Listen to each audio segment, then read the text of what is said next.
Bonjour à tous. Alors aujourd'hui, je vous propose de revenir sur l'histoire du rotor à aimant néodyme là, avec les aimants qui se décollent. Donc déjà, je vous montre un petit peu les résultats des aimants qui se sont décollés et qui ont frotté sur le stator, sur les tôles laminées du stator. On voit bien là ici les différents aimants qui sont abîmés. Alors les autres tiennent encore, mais vu les dégâts que ça a occasionné, il va falloir que je trouve une solution pour éviter que ces aimants bougent de leurs encoches. Donc la solution que j'ai trouvée, moi, c'était de fabriquer en fait deux flasques qui vont venir de chaque côté, là et là. Ces flasques, elles vont être en appui ici, vissées par 4 vis, et avec un léger recouvrement sur les aimants par au-dessus, de chaque côté. Alors, pourquoi j'ai opté pour cette solution-là? Parce que l'avantage d'avoir un recouvrement au-dessus, déjà, ça évite qu'avec la force centrifuge, les aimants se décollent et puissent sortir des encoches. Le fait est aussi que le stator de mon alternateur a des tôles laminées beaucoup moins larges. Alors les tôles laminées ici sont beaucoup moins larges que les aimants là. L'avantage de ça, c'est que j'ai les aimants qui dépassent de chaque côté. Et si on regarde de plus près, le bobinage, il est en retrait par rapport aux tôles laminées. Alors ça va me permettre en fait de faire un recouvrement. Alors évidemment, j'aurai pas beaucoup de place, hein. Le recouvrement, il ne faut pas qu'il dépasse en épaisseur. Là, si on prend sur la tranche ici, il ne faut pas que mon recouvrement dépasse 15 dixièmes.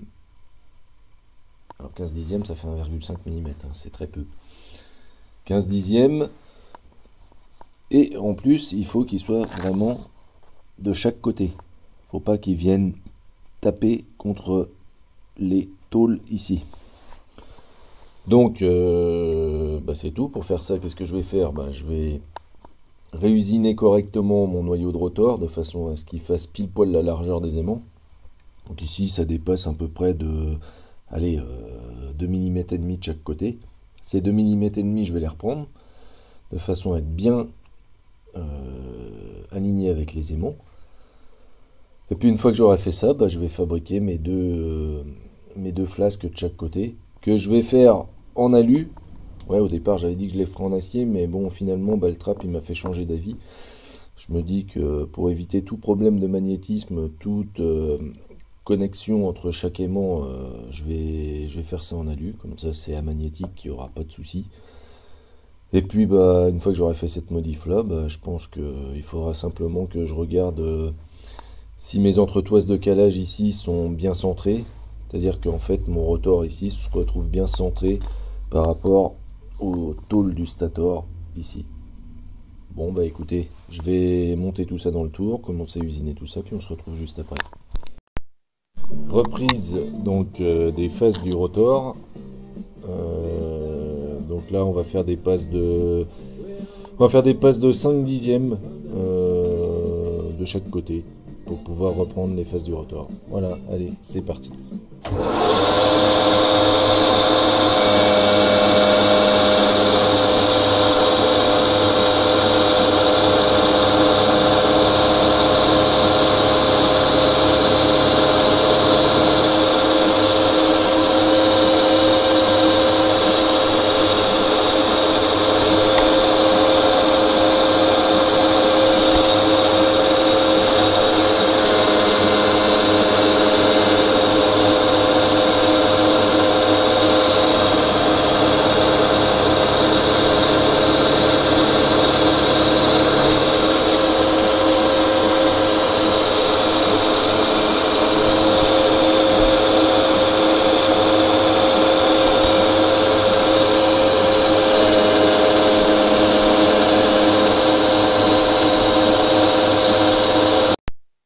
Usinage des flasques.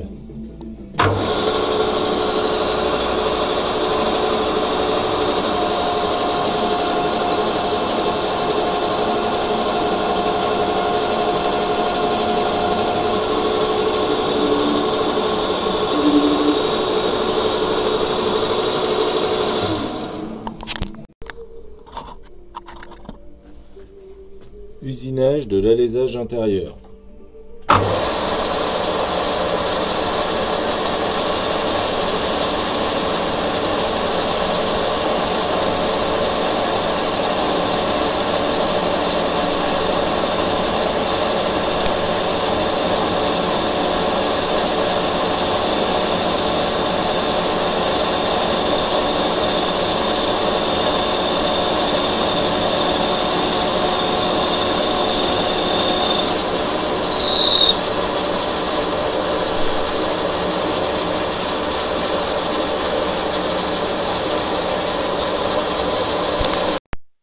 Dressage de la face.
Voilà, la face est dressée, c'est fini. On enlève la petite rondelle du coup qui est tombée. Hop, et voilà. Bon, il n'y a plus qu'à faire la deuxième. Et puis après à remonter tout ça. Bon bah voilà, alors la modification est la suivante. J'ai mis les deux flasques en place sur le rotor. Donc ça permet bien de bloquer les aimants dans leurs encoches. Donc là avec la force centrifuge, les aimants peuvent plus sortir des encoches. Alors le truc c'est que maintenant il me reste à sécuriser les deux flasques pour pas qu'elles puissent se déboîter. Donc là ici je vais faire 4 trous et je vais venir visser en fait les flasques dans le rotor en alu au milieu de chaque côté. Ces vis là je vais les coller avec du frein filet de façon à ce qu'elles puissent pas se desserrer. Donc ici j'ai bien respecté ici un écartement suffisant pour que les fers de mon stator puissent passer, parce qu'ici effectivement l'écart entre les aimants et les tôles laminées du stator est de moins de 1 mm. Donc en fait elles sont en dessous du niveau du rebord des flasques. Voilà. Bon, il n'y a plus qu'à monter ça minutieusement pour que ça ne vienne pas toucher sur les côtés. Et normalement, on a un truc qui va être tip top. Voilà, bon bah je vous retrouve après, une fois que j'ai fini de sécuriser tout ça. Alors, dernière étape du remontage de l'alternateur. J'ai déjà démonté les 4 vis du flasque de ce côté-ci. Je vais sortir le flasque pour pouvoir remonter donc le rotor. Et ensuite glisser le bobinage du stator en avant.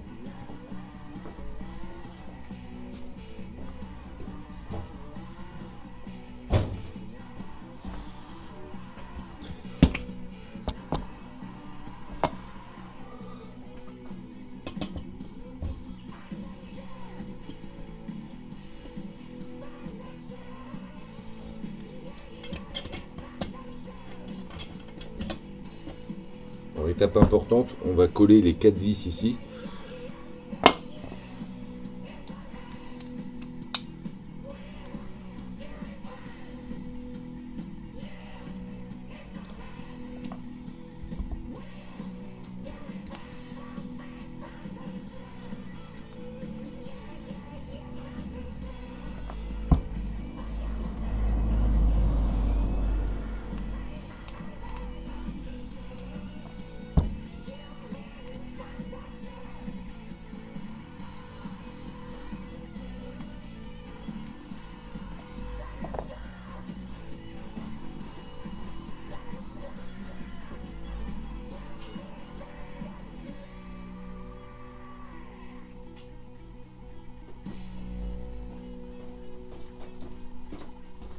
Alors les vis, on va les coller avec du frein filet normal. Comme ça, au moins, on pourra assurer le redémontage si besoin par la suite.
Et je vais utiliser une petite canne en plastique de façon à rien marquer. Voilà.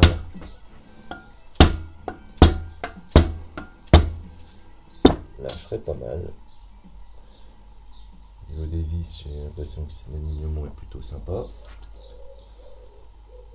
Donc là. Papa, Oui. tu sais que chez EDF, devenir l'énergie qui change tout, c'est le travail de milliers de personnes qui chaque jour produisent de l'électricité faible en émission de CO2. Bah si, Je pense que le c'est CO2, bon. Donc là, on va coller les vis. Et oui, comme Louise, les 15 et 16 juin, pendant les journées de l'industrie électrique EDF, vous allez tout comprendre à l'énergie qui change tout. Visitez le site et rencontrez ces hommes et ces femmes qui chaque jour donnent de l'énergie à votre quotidien. Pour participer, inscrivez-vous sur edf.fr/JE. L'énergie notre avenir, économisons-la. Les soucis vous assaillent au quotidien. Est-ce que vous avez pensé à nourrir le chien? Avez-vous pris une douche ce matin? Est-ce qu'il vous reste assez de données mobiles pour poster la photo de votre chien après son énième éruption sous la douche? Avec Spotify Premium, vous pouvez au moins oublier un souci. En enregistrant vos chansons favorites dans votre téléphone, vous pourrez Une fois les que les écouter vis sans sont utiliser votre portable. positionnées, Cliquez sur la bannière pour en on va savoir plus. pouvoir remonter l'autre carcasse du stator provisoirement, de façon à voir un petit peu le Tant calage d'obstacles se qui dressent sera sur votre nécessaire. chemin. Votre patron, vos parents Là, à mon et ces avis, on est mystérieuses pas bien. énergies qui vous prennent avant de revoir votre patron et vos parents. Mais parfois, il suffit simplement de lever les obstacles. Prenons l'exemple de vos chansons et vos playlists favorites sur Spotify. Avec Spotify Premium, vous pouvez écouter votre musique à volonté, sans interruption. Vous êtes prêt à tester? Cliquez sur la bannière pour en savoir plus.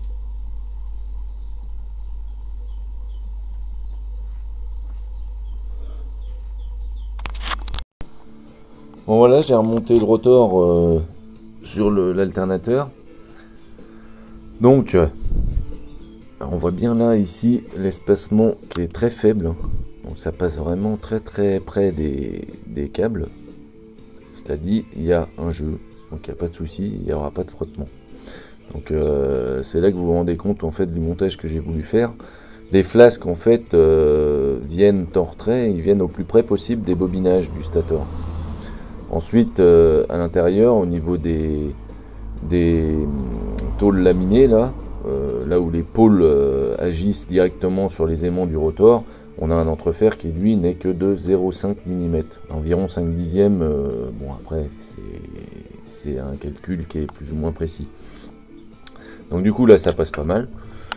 Il a fallu que je réalise une rondelle ici d'épaisseur de 2 mm de façon à rattraper le jeu entre le roulement et le fond du roulement, de façon à ce qu'il n'y ait pas de jeu latéral dans ce sens-là, que le rotor ne puisse pas naviguer et qu'il reste toujours bien centré par rapport au fer du stator. Voilà, bon, il n'y a plus qu'à remonter tout ça et puis bah, faire les essais.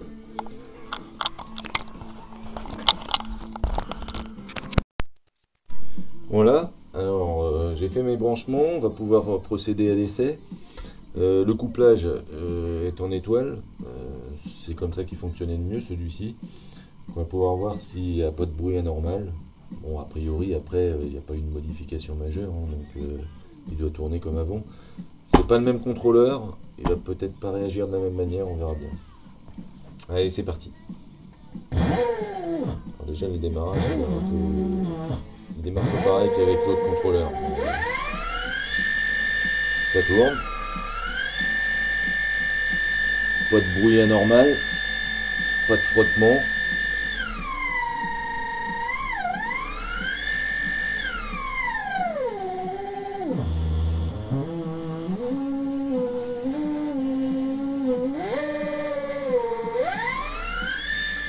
Oh, ça m'a l'air pas mal. Ça m'a l'air pas mal. Bon, bah, il n'y a plus qu'à remonter sur l'engin et puis voir ce que ça donne. Voilà.